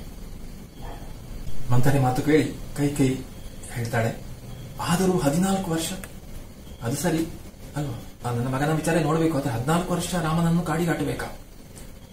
ಮಂಥರೆ ಹೇಳ್ತಾಳೆ, ಮಗಳ 14 ಒಂದು ದಿವನಾದ ಸಂಖ್ಯೆ ಐತಿ. 14 ಎಂಬುದು ಒಂದು ಒಳ್ಳೆಯ ಸಂಖ್ಯೆ. ಯಾಕೆ ತಪ್ಪು ಭಾವಿಸಬೇಕು? ಲೋಕ ಅಂಬವು ಏಟಾದವು ನೆನಪಿಸು. ಎಷ್ಟು ಲೋಕಗಳಿವೆ? 14 ಲೋಕಗಳಿವೆ ಅಲ್ವಾ, 14 ಲೋಕ ಅಂತ ಹೇಳ್ತೇವೆ. ಮನು ಎಂಬವರು 8 ಮಂದಿ ಆದರು. ಮನು ಅಂತ ಕೇಳಿದ್ದು ಅಲ್ವಾ, ಮನು ಎಂಬುವರು ಎಷ್ಟು ಮಂದಿ? ಅದು ಕೂಡ 14 ಮನುಗಳು ಅಂತ ಹೇಳ್ತೇವೆ. ಹಾಗಿರುವಾಗ ರಾಮಚಂದ್ರ 8 ವರ್ಷ ವನವಾಸ ಹೋಗಾನು? 14 ವರ್ಷ. 14 ವರ್ಷ ಏನ್ ಮಗ ಇಕ ಅನ್ನೋದ್ರಾಗ ಕಳೆದು ಹೋಗಾವು. ಹಾಗಿರುವಾಗ 14 ವರ್ಷಗಳ ಸಂಗತಿ ಅಲ್ಲ, 14 ಎಂಬುದು ಒಳ್ಳೆಯ ಸಂಖ್ಯೆ. ಯಾಕಂದ್ರೆ ಎಲ್ಲ ಕಾಣ್ತೇವೆ, ಮನು 14 ಮನುಗಳು, ಹಾಗೆ ಲೋಕ 14, ರಾಮ ಕೂಡ 14 ವರ್ಷ ಹೋಗುವಂತದ್ದು ಕಾಡಿಗೆ. ಅದರ ಸಂಗತಿ ಅಲ್ಲ. ಯಾಕೆ 14 ವರ್ಷ ಏನ್ ಮಗ ಇಕ ಅನ್ನೋದ್ರಾಗ ಕಳೆದು ಹೋಗಾವು. ಈಗ ಅಂತ ಹೇಳುವಾಗ ಸಮಯ ಕಳೆದಿರ್ತದೆ. ಅಂದ್ರೆ ಆಗ್ಬೇಕಾಗ್ಬಂದ್ ಗ್ರಹಿಸುವಾಗ 14 ಕಳೆದಿರ್ತದೆ. 14 ವರ್ಷ ಕಳೆದು ರಾಮ ಉಳಿದು ಊರಿಗೆ ಬಂದ್ರ ಹಳಿ ತೆಲಿ ಇರೋನಿಲ್ಲ. 14 ವರ್ಷ ಕಳೆದು ರಾಮ ಊರಿಗೆ ಬಂದ್ರೆ ಏನಾಗ್ತದೆ? ಹಳೆಯವರು ಯಾರು ಇರುವುದಿಲ್ಲ, ಹಿರಿಯರು ಯಾರು ಇರುವುದಿಲ್ಲ. ಹೊಸ ತೆಲಿ ಅವನ ಮುಂದೆ ಬರೋಣಿಲ್ಲ. ಅವನ ಮುಂದೆ ಹೊಸಬ್ರು ಯಾರು ಬರ್ತಾರ? ಇಲ್ಲ. 14 ವರ್ಷದ ಅನುಭವದಲ್ಲಿ ಯಾರು ಬರೋದಿಲ್ಲ, ಹೊಸಬ್ರು ಯಾರು ಮುಂದೆ ಬರ್ಲಿಕ್ಕಿಲ್ಲ ಅಲ್ವಾ. ಯಾಕಂದ್ರೆ ಅಷ್ಟು ದೀರ್ಘ ಸಮಯ. ಹಾಗಿರುವಾಗ 2 ದಂಡಿ ಸವರಿಕೋತ ಸರೆಯು ತಾಯಿ ಹರಿತಾ ಹಳೆಯದೆಲ್ಲ ಮಳ್ಳಲ್ಲಿ ಮುಳುಗಿ ಹೊಸ ಭರತ ದೇಶ ದಂಡಿ ಮ್ಯಾಲ ದಳ ಆಳಿಕೊಳ್ತಾರೆ. ಹಾಗಿರುವಾಗ ಹಳಬರು ಇರುವುದಿಲ್ಲ, ಹೊಸಬ್ರು ಯಾರು ಮುಂದೆ ಬರ್ಲಿಕ್ಕಿಲ್ಲ ರಾಮನ ಮುಂದೆ. ಹಾಗಿರುವಾಗ ಆ ಸರಯು ನದಿ ಹರಿತಾ ಇರ್ತದೆ. ಸರಯು ನದಿ ಹರಿಯುವ ಹೇಗೆ ಹಳತೆಲ್ಲ ಕುಚ್ಚಿ ಹೋಗ್ತದೋ ಹಾಗೆ ಅದೆಲ್ಲ ಹೋಗ್ತದೆ ಹಳತೆಲ್ಲ. ಭರತ ದೇಶವನ್ನು ಆಳ್ತಾನೆ. ದಂಡಿ ಮೇಲೆ ದಳ ಆಳಿಕೊಳ್ತ. ಆಗ ಹೊಳೆಯ ದಡದ ಮೇಲೆ ಹೇಗೆ ಪಳಪಳ ಹೊಳಿತದೋ ಆ ಸುಂದರವಾಗಿರ್ತದ ಹಾಗೆ ಭಾರತ ರಾಜ್ಯವನ್ನು ಆಳ್ತಾನೆ. ಯಾವ ಅಡ್ಡಿ ಇಲ್ಲ. ರಾಮ ಬಂದ್ರು ಏನು ತೊಂದರೆ ಇಲ್ಲ ಅಂತ ಹೇಳ್ತಾನೆ. ಹಾಗೆ ಹೋಗ್ಬೇಕು ರಾಮ ಹೋಗಿ ಬರುವಾಗ ಏನ್ ತೊಂದರೆ ಇಲ್ಲ. ಯಾಕಂದ್ರೆ ಮತ್ತೆ ಸರಾಗವಾಗಿ ಭರತ ರಾಜ್ಯ ಆಳಬಹುದು. ಕೈಕಿ ಹೇಳ್ತಾರೆ, ಮಂಥರ ಹೀಗೆ ನೀನು ಯಾವತ್ತೂ ಮಾತನಾಡಿರ್ಲಿಲ್ಲ, ಹೀಗೆ ಸರಾಗ ಮಾತಾಡ್ತಾ ಇದ್ದಿ, ಎಲ್ಲವನ್ನ ಹೇಳ್ತಾ ಇದ್ದಿ, ಈ ರೀತಿ ಮಾತನಾಡಿರ್ಲಿಲ್ಲ. ನನಗೆ ಒಂದು ರೀತಿ ಸಂಶಯ ಆಗ್ತಾ ಇದೆಯಲ್ಲ, ಭಯ ಆಗ್ತಾ ಇದೆ. ಕಾಲದ ವಿರುದ್ಧ ಹೋಗು ಅಂತ ಇದ್ದಿ, ಈಗ ಕಾಲದ ವಿರುದ್ಧ ಹೋಗು ಹೇಳ್ತಾ ಇದೆಯಲ್ಲ. ಯಾರು ಊಹಿಸದ್ದು, ಯಾರು ಗ್ರಹಿಸದಂತ ವಿಚಾರದ ಮಾಡು ಅಂತ ಹೇಳ್ತಾ ಇದ್ದಿ. ಇದೆಲ್ಲ ಯಾರಿಗೆ ಗೊತ್ತಾ? ಇಲ್ಲ. ಹಾಗಿರುವ ಸರಿಯಾದ ದಾರಿ ತಪ್ಪಿ ವಿರುದ್ಧ ದಾರಿಗೆ ಹೋಗ್ತಾ ಇದೆಯೋ, ಯಾಕೋ ನನ್ನ ಎದೆ ನಡುಗುತ್ತಾ ಇದೆ, ನನಗೆ ಭಯ ಆಗ್ತಾ ಇದೆ ಅಂತ ಹೇಳ್ತಾಳೆ. ಅದಕ್ಕೂ ಮಂತ್ರ ಉತ್ತರ ಕೊಡ್ತಾಳೆ. ಮೋಡ ಒಡಿದೆ ಮಳಿ ಹೆಂಗ್ ಬಂದಾವು, ಮೊಟ್ಟಿ ಒಡಿದೆ ಮರಿ ಹೆಂಗ್ ಬಂದಾವು, ಎದಿ ಹರಿದೆ ನದಿ ಹೆಂಗ್ ಹರಿದಾವು, ತಾವ ಸೀಯದೆ ಬತ್ತಿ ಹೆಂಗ್ ಉರಿದಾವು. ಗೊತ್ತಿಲ್ವಾ? ಉದಾಹರಣೆ ಕೊಡ್ತಾಳೆ. ಒಂದು ನಮ್ಮ ಕೆಲಸ ಆಗ್ಬೇಕಿದ್ರೆ, ಒಳ್ಳೇದಾಗ್ಬೇಕಿದ್ರೆ ಸ್ವಲ್ಪ ಕಷ್ಟ ಪಡಬೇಕು ಅಲ್ಲ. ಭರತನಿಗೆ ಒಳ್ಳೇದಾಗ್ಬೇಕಿದ್ರೆ ರಾಮ ಸ್ವಲ್ಪ ಕಷ್ಟ ಪಡಬೇಕು. ರಾಮ ಕಷ್ಟ ಪಡ್ಲಿಕ್ಕೆ ನೀನು ಇದನ್ನು ಕೇಳಬೇಕು. ಮೋಡ ಒಡಿದೆ ಮಳಿ ಹೆಂಗ್ ಬಂದಾವು. ಮೋಡ ಒಡೆದಲ್ಲ ಮಳೆ ಬರುದು. ಆಗ ಮೋಡ ಒಡಿಬೇಕು. ಮೊಟ್ಟೆ ಒಡಿದೆ ಮರಿ ಹೆಂಗ್ ಬಂದಾವು. ಮರಿ ಬರಬೇಕಿದ್ರೆ ಮೊಟ್ಟೆ ಒಳಗಿಂದ ಮೊಟ್ಟೆ ಒಡಿಬೇಕಲ್ವ. ಹಾಗೆ ಎದಿ ಹರಿದ ನದಿ ಹೆಂಗ್ ಹರಿದಾವು. ನದಿ ಹರಿಬೇಕಿದ್ರೆ ಆ ರೀತಿ ಅದು ಮುಂದಕ್ಕೆ ರಭಸದಿಂದ ಬರಬೇಕು. ತಾವ ಸೀಯದೆ ಬತ್ತಿ ಹೆಂಗೆ ಉರಿದಾವು. ದೀಪದ ಬತ್ತಿ ಉರಿಬೇಕಿದ್ರೆ ಬತ್ತಿ ಸ್ವತಃ ತಾವಾಸಿಯ ತಾವೇ ಉರಿದುಕೊಳ್ಬೇಕು ಅಲ್ಲ. ಬತ್ತಿ ಉರಿದು ಅದೇ ನಾಶವಾಗಿ ಬೆಂಕಿ ಏನು ಬರ್ತದೆ, ಬೆಳಕು ಬರಬೇಕು. ಹಾಗೆ ಒಂದೊಳ್ಳೆ ಕೆಲಸ ಆಗುವ ಇನ್ನೊಬ್ರು ಕಷ್ಟಪಡಬೇಕಾಗ್ತದೆ. ಉಳಿ ಹೊಡೆತ ತಿನ್ನದೆ ಕಲ್ಲಿಗೆ ಕುಸೂರು ಬಂದಿತ್ತ ಹೇಳ್ತಾಳೆ. ಉಳಿಯ ಆ ಹೊಡೆತ ಬೀಳದೆ, ಉಳಿಯಿಂದ ಪೆಟ್ಟು ಬೀಳದೆ ಕಲ್ಲಿಗೆ ಒಳ್ಳೆಯ ಕಲ್ಲು ಸುಂದರವಾಗಿ ಕಾಣಲಿಕ್ಕೆ ಸಾಧ್ಯ ಉಂಟ? ಶಿಲೆ ಶಿಲ್ಪ ಆಗ್ಲಿಕ್ಕೆ ಸಾಧ್ಯ ಉಂಟ? ಅರ್ಥ ಅಲ್ಲ. ಕುಸೂರು ಬಂದಿತ್ತ, ಆ ಕುಸೂರು ಬರ್ಲಿಕ್ಕಿಲ್ಲ, ಆ ಸೌಂದರ್ಯ ಬರ್ಲಿಕ್ಕಿಲ್ಲ. ಅದೇ ರೀತಿ ತಾಯಿ ರಗತ ಬಸಿದೆ ಕೂಸಿಗೆ ಉಸಿರು ಬಂದಿತ್ತ. ಒಂದು ಮಗು ಹುಟ್ಟಬೇಕಿದ್ರೆ ತಾಯಿ ಎಷ್ಟು ರಕ್ತ ಹರಿಬೇಕು ಅಲ್ವಾ? ಹಾಗೆಂತ ಅದು ಬೇಡ ಹೇಳ್ತೇವ? ಇಲ್ಲ. ಹಾಗಿರೋ ಮಗು ಬರ್ಬೇಕು, ಮಗುವಿನ ಸಂತೋಷ ಸಿಗ್ಬೇಕಂದ್ರೆ ತಾಯಿ ಸ್ವಲ್ಪ ಕಷ್ಟಪಡ್ಬೇಕಾಗ್ತದೆ. ಅದು ನೆನಪಿಸ್ತಾಳೆ. ನೀರಿನ ಕೊಡಪಾನ ಮೋಡ ಮಿಂಚಿನ ಕಡುಗ ಒಳಗ ಮಿಂಚಿನ ಕಡುಗ. ಹಾಗಿರುವಾಗ ಆ ಮಿಂಚಿನ ಹಾಗದು ಬರಬೇಕು. ಕಷ್ಟ ಇದೆ. ತೆಂಕಣ ಗಾಳಿಯೊಳಗ ಜಂಜಾವಾತ ತಿಲಕ ಒಳಗಿನ ಮಾತ. ಆಗ ತೆಂಕಣ ಗಾಳಿಯಲ್ಲಿ ಬಂದಾಗ ಆ ಬಿರುಗಾಳಿ ಬರ್ತದೆ. ತೆಂಕಣ ಗಾಳಿಯಲ್ಲಿ ಗಾಳಿ ಆ ರೀತಿ ಬಿರುಗಾಳಿಯಾಗಿ ಬರ್ತದೆ. ಅದು ಮೊದಲೇ ಹೇಳಿಯಾಗಿದೆ ಅಲ್ವಾ? ಆ ರೀತಿಯಲ್ಲಿ ತಿಲಕ ಒಳಗಿನ ಮಾತ. ಆಗ ವಿಚಾರ ಸರಿಯಾಗಿ ಅರ್ಥ ಮಾಡಿಕೋ, ನಾನು ಹೇಳುವ ಮಾತು ಅರ್ಥ ಮಾಡಿಕೋ, ಮನಸ್ಸಲ್ಲಿ ಗ್ರಹಿಸಿಕೋ ಅಂತ ಹೇಳ್ತಾಳೆ. ಹಾಗೆ ಹಾಡುತ್ತಾ ಮಂತರ ಕಡೆ ಕೈ ಚಾಚುತ್ತಾ ಇರುವಾಗ ನಿಧಾನ ರಂಗದ ಮೇಲೆ ಕತ್ತಲು ಹಾಡ್ತಾಳೆ. ಇದು ಹೇಳ್ತಾಳೆ ಈ ವಿಷಯ. ಕೈಯ ಕಡೆಗೆ ಕೈಯನ್ನು ಕೊಡ್ತಾಳೆ. ನಿಧಾನವಾಗಿ ವೇದಿಕೆಯಲ್ಲಿ ಕತ್ತಲು ಆವರಿಸ್ತದೆ. ಅಂದ್ರೆ ಕೊನೆಗೆ ತೀರ್ಮಾನ ಹೇಳ್ತಾರಲ್ವಾ, ಹೀಗೆ ನೀನು ಭಯ ಪಡಬೇಡ ಅಂತ. ಮುಂದೇನಾಗ್ತದೆ? ದೃಶ್ಯ 4. ಒಂದು ಮುರುಕು ಕುರ್ಚಿಯ ಮೇಲೆ ಕಾಲು ಚಾಚಿ ಮಂತ್ರೆ ಕುಳಿತಿದ್ದಾಳೆ. ಅಂಗೈಯಲ್ಲಿ ಎಲೆ ಸುಣ್ಣ ನೊರೆ ಎತ್ತ ಮಾತಾಡ್ತೊಡಗ್ತಾಳೆ. ಆಗ ಪುನಃ ಅವಳು ಮಾತಾಡೋ ದೃಶ್ಯ ಬರ್ತದೆ. ಕೂತ್ಕೊಂಡಿದ್ದಾಳೆ, ಎಲೆ ಅಡಿಕೆ ತಿಂತಾ ಇದ್ದಾಳೆ, ಅದಕ್ಕೆ ಸುಣ್ಣ ಹಾಕ್ತಾ ಇದ್ದಾಳೆ, ಮಾತಾಡ್ತಾಳೆ. ನಂತರ 100ಕ್ಕೆ 100 ಅಂದುಕೊಂಡ ಹಂಗೆ ಆಯ್ತು. ಅವಳಷ್ಟಕ್ಕೆ ಹೇಳಿಕೊಳ್ತಾಳೆ, ನಾನು ಯಾವ ಉಪಾಯ ಮಾಡಿದ್ನೋ, ಏನು ಗ್ರಹಿಸಿದ್ನೋ 100ಕ್ಕೆ 100 ಆಯಿತು. ಸರಿಯಾಗಿ ಕೈಕಿ ಅದನ್ನು ಪಾಲಿಸ್ತಾ ಇದ್ದಾಳೆ. ಕೈಕ ಹಿಂದ ನೋಡ್ಬೇಡ, ಮುಂದೆ ನೋಡು ಅಂದೆ. ಹೇಳಿದವಳ ಹತ್ರ ಹಿಂದೆ ನೋಡ್ಬೇಡ, ಅಂದ್ರೆ ಮುಂದೆ ನೋಡು, ಮುಂದೆ ಏನಾಗ್ಬೇಕು, ನಿನ್ನ ಮಗ ಭರತನಿಗೆ ಏನಾಗ್ಬೇಕು, ಯುವರಾಜ ಪಟ್ಟ ಸಿಕ್ಬೇಕು. ಹಾಗಿರುವಾಗ ಹಿಂದೆ ನೋಡ್ಬೇಡ. ಹಿಂದೆ ದಶರಥ ಅವನಿಗೇನಾಗ್ತದೆ ಆಲೋಚಿಸಬೇಡ, ಯಾಕಂದ್ರೆ ಅವನಿಗೆ ವಯಸ್ಸಾಗಿದೆ, ಆಗ ಅವನದೆಲ್ಲ ಜೀವನ ಕಳೆದಿದೆ. ಆಕಿ ಮುಂದ ನೋಡಿದಳು. ಇಷ್ಟು ಹೇಳುವಾಗ ಅವಳಿಗೆ ಗೊತ್ತಾಯ್ತು, ಅವಳು ಮುಂದೆ ನೋಡಿದ್ಳು. ಬೇಷ್, ಹಿಂದ ನೋಡ್ರಿ ಇಲ್ಲ ಮುಂದೆ ನೋಡ್ರಿ. ಹಿಂದ ಮುಂದ ನೋಡೋರು ಅಂದ್ರೆ ನಂಗೆ ಮೈ ಚಿಲ್ಚಿರಿ ಅಂತ ಅವಳು. ಹಾಗಿರುವಾಗ ಒಂದು ಹಿಂದೆ ನೋಡಬೇಕು ಅಥವಾ ಮುಂದೆ ನೋಡ್ಬೇಕು. ಅಲ್ಲಿ ಹಿಂದೆ ಮುಂದೆ ನೋಡದೆ ಏನಾಗ್ತದೆ, ಕೆಲಸ ಆಗುದಿಲ್ಲ. ಅಂತವ್ರಿಗೆ ನನಗೆ ಇಷ್ಟವೂ ಇಲ್ಲ ಅಲ್ವಾ. ನಾವು ಮುಂದೆ ಏನ್ ಮಾಡ್ಬೇಕು ಅದು ನೋಡ್ಬೇಕು, ಅಥವಾ ಹಿಂದೆ ನೋಡ್ತಾ ಬರ್ಬೇಕು. ಹಾಗಿರುವಾಗ ಕೈಗೆ ಏನ್ ಮಾಡಿದಾಳೆ, ಈಗ ನಾನು ಹೇಳಿದಾಗ ಮುಂದೆ ನೋಡ್ತಾ ಇದ್ದಾಳೆ, ಅಂದ್ರೆ ಮಗನ ಕುರಿತು ಆಲೋಚಿಸ್ತಾ ಇದ್ದಾಳೆ. ದಶರಥನ ವಿಚಾರ ಮರ್ತಿದ್ದಾಳೆ. ವಯಸ್ಸಾದ ಕಾಲಕ್ಕೆ ಗಂಡಂದ್ರೆ ಕಟ್ಟಿಕೊಂಡು ಏನ್ ಸಿಕ್ಕೊಳ್ಳದೈತಿ, ಗಂಡದ ಬಗ್ಗೆ ಯಾಕೆ ಆಲೋಚಿಸ್ಬೇಕಲ್ಲ.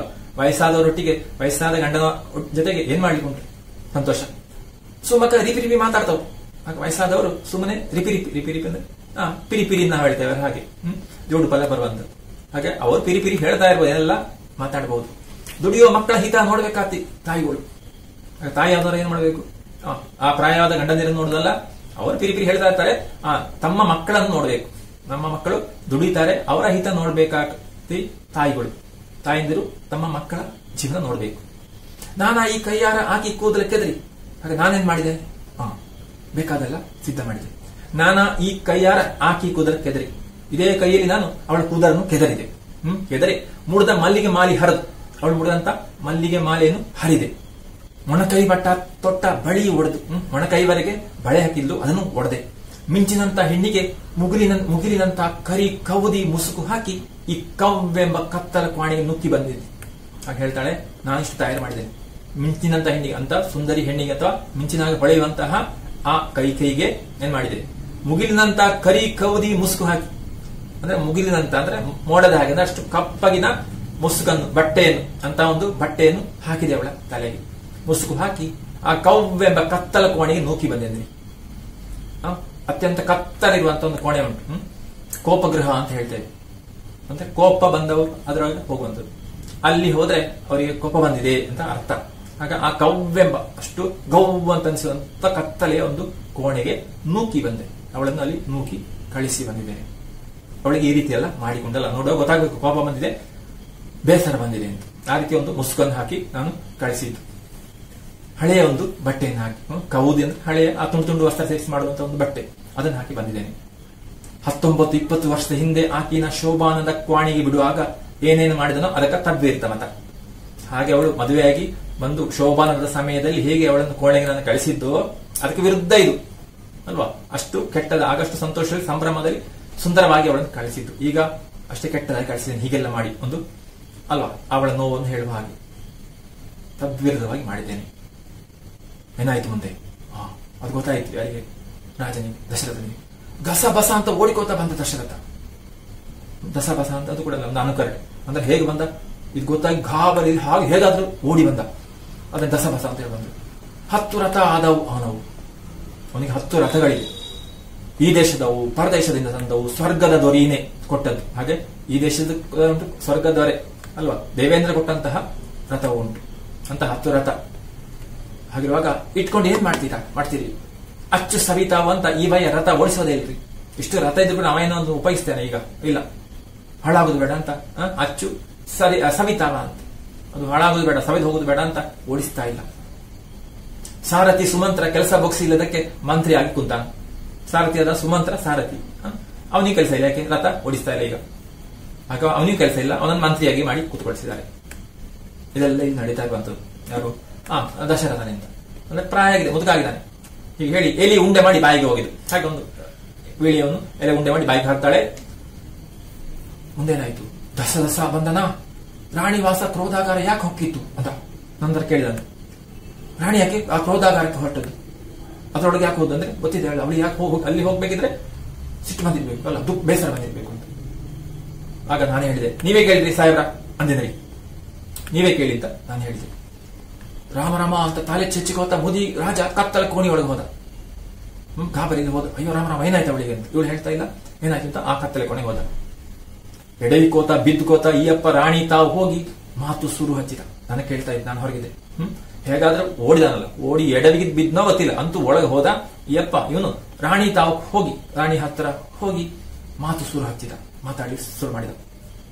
ಮಾತು ಸುರು ಹಚ್ಚಿದ್ನಾ, ಹಾಗೆ ಅವನು ಒಳಗೆ ಹೋಗಿ ಮಾತಾಡ್ಲಿಕ್ಕೆ ಆರಂಭಿಸಿದೆ. ತಡ ನಾನೇನ್ ಮಾಡಿದೆ, ನಾನು ಮಂಡೆ ಮಾಸಿದೊಳ್ರಿ, ನನ್ಗೇನ್ ಗೊತ್ತಿಲ್ಲ, ನನ್ಗೆ ಸರಿಯಾಗಿ ಎಲ್ಲ ಅರ್ಥ ಆಗ್ತದೆ, ನನ್ನ ತಲೆಗೆಲ್ಲ ಅರ್ಥ ಆಗ್ತದೆ. ಗೋಡಿಗ ಕಿವಿ ಆನಿಸಿ ಕೇಳ್ತಾ ನಿಂತೀನಿ. ನಾನು ಗೋಡೆಗೆ ಕಿವಿ ಇಟ್ಟು ಕೇಳಲಿಕ್ಕೆ ತೊಡಗಿದೆ. ಮೊದಲ ಬರೀ ಪಿಸ ಪಿಸ ಗುಸಗುಸ, ಮೊದಲು ಬರೀ ಪಿಸ ಪಿಸ ಗುಸಗುಸ ಅಂದ್ರೆ ಚಿಕ್ಕ ಮಾತು ಕೇಳ್ತಾ ಇತ್ತು, ಏನೋ ಇಬ್ರು ಮಾತಾಡ್ತಿದ್ದಾರೆ ಅಂತ. ನಿಧಾನ ಅಯ್ಯಪ್ಪ ಗಂಟಲು ಏರಿಸಿ ಕೂಗ್ತಾವನೆ.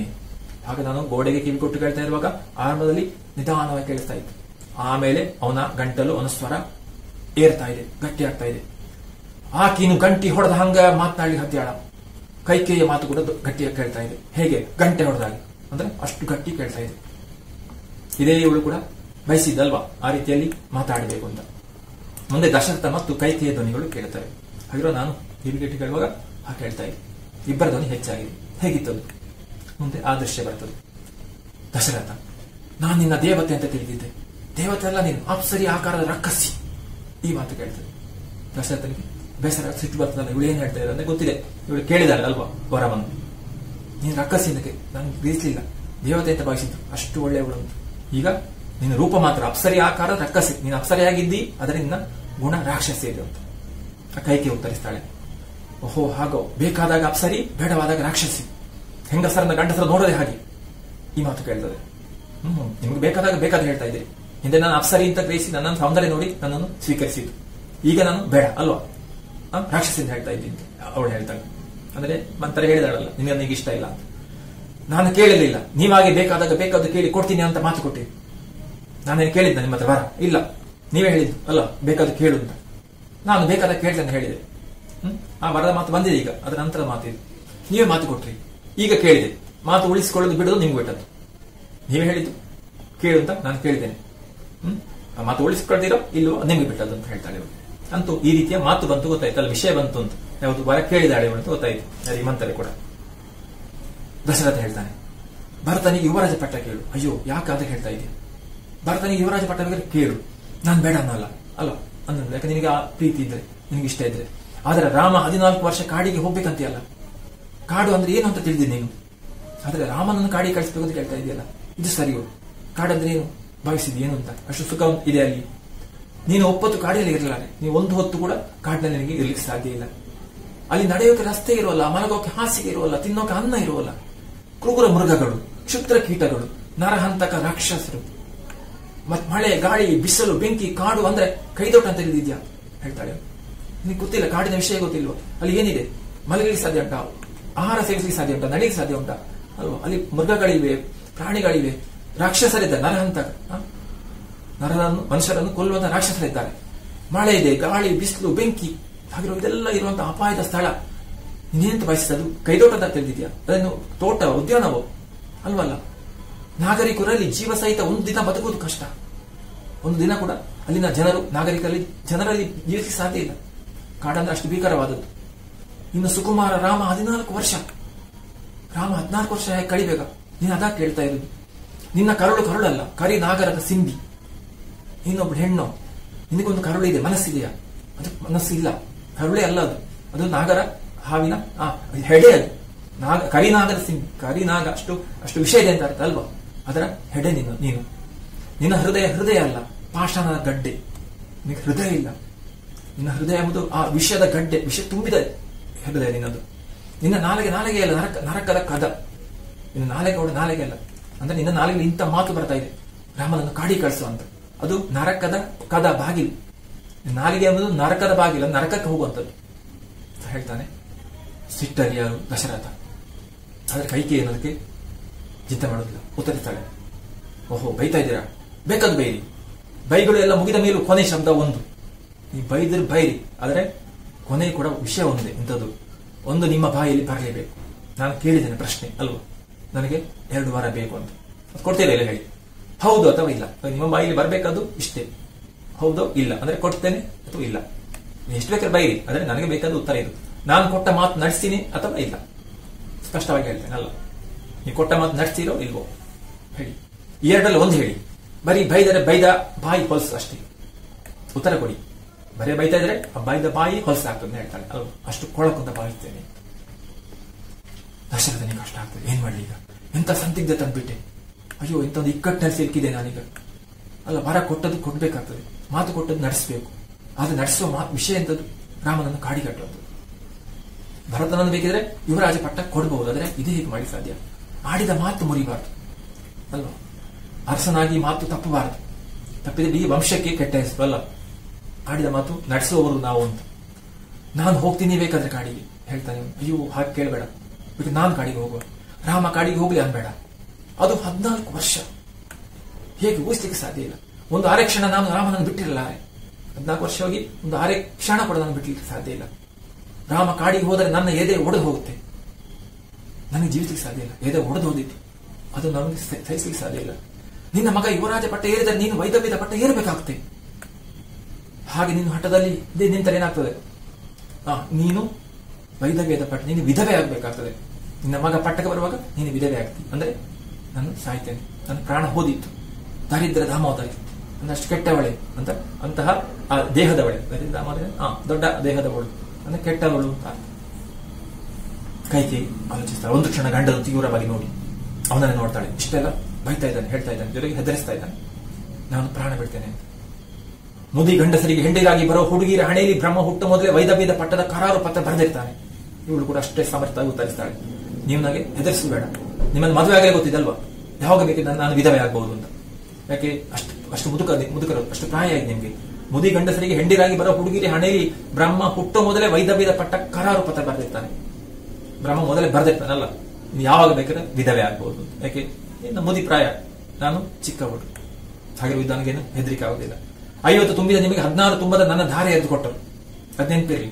50 ವರ್ಷ ತುಂಬಿದ ನಿಮಗೆ ನನ್ನ 16 ವರ್ಷದ ನನ್ನನ್ನು ಮದುವೆ ಮಾಡಿಕೊಟ್ರು, ಧಾರೆ ಎದ್ದು ಕೊಟ್ಟರು. ಆಗ್ಲೇ ಗೊತ್ತಾಗುದಿಲ್ವಾ ಏನಾಗ್ಬೋದು ಮುಂದೆ ಅಂತ. ನಾನು ಸುಮಂಗಲಿ ಸಾವು ಪಡಿಬೇಕಂತ ಅರ್ಧ ವಯಸ್ಸಿಗೆ ಸತ್ತರು ನೀವು 100 ವರ್ಷ ಜೀವ ಹಿಡಿದಿರ್ಬೇಕಾಗುತ್ತೆ. ಆಗ ನಾನು ನನ್ನ ಸರಿಯಾದ ವಯಸ್ಸಿನ ಅರ್ಧ ವಯಸ್ಸಕ್ಕೆ ನಾನು ಸತ್ತರು ನಿಮ್ಗೆ ಆಗ 100 ವರ್ಷ ಆಗಿರ್ಬೇಕಾಗುತ್ತೆ. ಯಾಕೆ ಅಷ್ಟು ವ್ಯತ್ಯಾಸ ಇದೆ. ಅದಾಗ ಮದುವೆ ಆಗುವಲ್ಲೇ ಗೊತ್ತಿದೆ. ಈಗ ನನ್ನನ್ನು ಅದೇ ಹೇಳಿ ಹೆದರಿಸಬೇಡಿ ಅಂತ ಅರ್ಥ. ಆಗ ದಶರಥ ಹೇಳ್ತಾನೆ, ನಿನ್ನ ಜೋಡಿ ಅಷ್ಟು ದಿನ ಕೂಡಿ ಬಾಳೋದಕ್ಕಿಂತ ಬೇಗ ಹೋಗಿಬಿಟ್ರೆ ನೀವು 100 ವರ್ಷ ಬದುಕಬೇಕಾ? ಬೇಡ, ನಿನ್ನೊಟ್ಟಿಗೆ ಬದುಕೋಕ್ಕಿಂತ ಬೇಗ ಹೋಗುದು ಒಳ್ಳೇದು ಅಂತ ಹೇಳ್ತಾನೆ. ನಿನ್ನ ಜೊತೆ ನಾನು ಈಗ ನಿನ್ನ ಗುಣ ಗೊತ್ತಾಯ್ತಲ್ಲ, ನಿನ್ನ ಜೊತೆ 100 ವರ್ಷ ಬದುಕುದೇ ಬೇಡ. ನಿನ್ನ ಕೈ ಹಿಡಿದ ತಪ್ಪಿಗೆ ನಿನ್ನ ಕಾಲು ಹಿಡ್ತೀನಿ. ಅಷ್ಟು ದೀನವಾಗಿ ಕೇಳ್ತಾನೆ ಇವನು. ಏನ್ ಮಾಡುವಂತ ಒಪ್ಪುತ್ತಾ ಇರಲ್ಲ. ನಿನ್ನ ಕೈ ಹಿಡಿದು ಬಿಟ್ಟೆ ಅಲ್ಲ, ಗೊತ್ತಿಲ್ಲದೆ ನಿನ್ನ ಕಾಲಿಗೆ ಬೇಕಾದ್ರೆ ಬೀಳುವ. ಹಠ ಮಾಡಬೇಡ. ಭರತ ಯುವರಾಜ ಆಗ್ಲಿ, ಅದು ನಾನು ಕೊಡ್ತೇನೆ, ಒಪ್ಪುತ್ತೇನೆ. ಭರತ ಯುವರಾಜ ಆಗ್ಲಿ, ಆದರೆ ರಾಮ ನನ್ನ ಕಣ್ಣ ಮುಂದೆ ಉಳಿಲಿ. ಇದನ್ನೇ ನಾನು ಬಯಸುವಂಥದ್ದು, ನಾನು ಇಷ್ಟಪಡುವಂಥದ್ದು. ಆಳ ನೋಡಬೇಕು ಅಂತ ಕಂಡವರ ಮಕ್ಕಳ ಹಳ್ಳಕ್ಕೆ ತಳ್ಳಬೇಡ. ಹೀಗೆ ಮಾಡುವ, ಇದೊಂದು ಮಾಡಬೇಡ. ಆಳ ನೋಡ್ಲಿಕ್ಕಾಗಿ ಯಾರ್ಯಾರ ಮಕ್ಕಳನ್ನು ಬಾವಿಗೆ ಹಾಕುದಲ್ಲ. ಹಾಗೆ ನಿನ್ನ ಭರತನಿಗೆ ಪಟ್ಟ ಸಿಗಬೇಕು ಅಂತ ರಾಮನನ್ನು ಕಾಡಿ ಕಳಿಸುವುದಲ್ಲ. ಭರತನಿಗೆ ಪಟ್ಟ ಸಿಕ್ಲಿ, ಅದು ಇನ್ನೊಬ್ಬರನ್ನು ಹೀಗೆ ಅನ್ಯಾಯ ಮಾಡಬೇಡ ಅಂತ ಬೇಡಿಕೊಳ್ತಾನೆ. ಅರ್ಥ ಆಗ್ತದಲ್ಲ, ಸರಳವಾಗಿದೆ, ಗೊತ್ತಾಗ್ತದೆ. ಆ ಕೈಕೇಯಿ ಹೇಳ್ತಾಳೆ, ನೀವು ಯಾವುದನ್ನು ಹಳ್ಳ ಅಂತೀರೋ ಅದನ್ನೇ ನಾನು ಕಾಶ್ಮೀರದ ಕೊಳ್ಳ ಅಂತೀನಿ. ನೀವು ಹಳ್ಳ ಅಂತ ಹೇಳ್ತೀರಲ್ಲ, ಯಾರನ್ನು ರಾಮನನ್ನು ಹಳ್ಳಕ್ಕೆ ತಳ್ತಾ ಇದ್ದೇನೆ ಅಂತ. ನನಗದು ಹಾಗೆ ತೋರ್ತಾ ಇಲ್ಲ. ನಾನು ಅದೇ ಒಳ್ಳೇದಂತ ಭಾವಿಸ್ತೇನೆ. ಕಾಶ್ಮೀರದ ಕೊಳ್ಳ ಅಂತ ಭಾವಿಸ್ತೇನೆ, ಕಾಶ್ಮೀರದ ಕೊಳ್ಳ ಅಂತ ಭಾವಿಸ್ತೇನೆ ಅಲ್ವಾ, ಸರೋವರ ಅಂತ ಭಾವಿಸ್ತೇನೆ. ಯಾಕಂದ್ರೆ ನಾನು ಆ ರೀತಿ ನೀವು ಗ್ರಹಿಸಿದಾಗ ನಾನು ಗ್ರಹಿಸಿಲ್ಲ ಅಂತ ಹೇಳ್ತಾಳೆ ಅವಳಿಗೆ. ರಾಮ ಯಾಕೆ ಅಲ್ಲಿಗೆ ಹೋಗ್ಬೇಕು ಗೊತ್ತಾ? ನೀವು ರಾಮನ ನಾನು ಕಾಡಿ ಕಳಿಸಿದ್ದು ಅವನನ್ನು ನಾಶ ಮಾಡ್ಲಿಕ್ಕೆ ಅಂತ ಅಲ್ಲ, ತೊಂದರೆ ಕೊಡ್ಲಿಕ್ಕೆ ಅಂತಲ್ಲ. ಮತ್ತೆ ಯಾಕೆ ಹೇಳ್ತಾಳೆ? ನಿಜ ಹೇಳ್ತೇನೆ ಕೇಳಿ, ನೀವು ನಂಬೋದಿಲ್ಲ, ನೀವು ನಂಬಲಿಕ್ಕಿಲ್ಲ ಈ ಸಮಯದಲ್ಲಿ ಅಲ್ವಾ.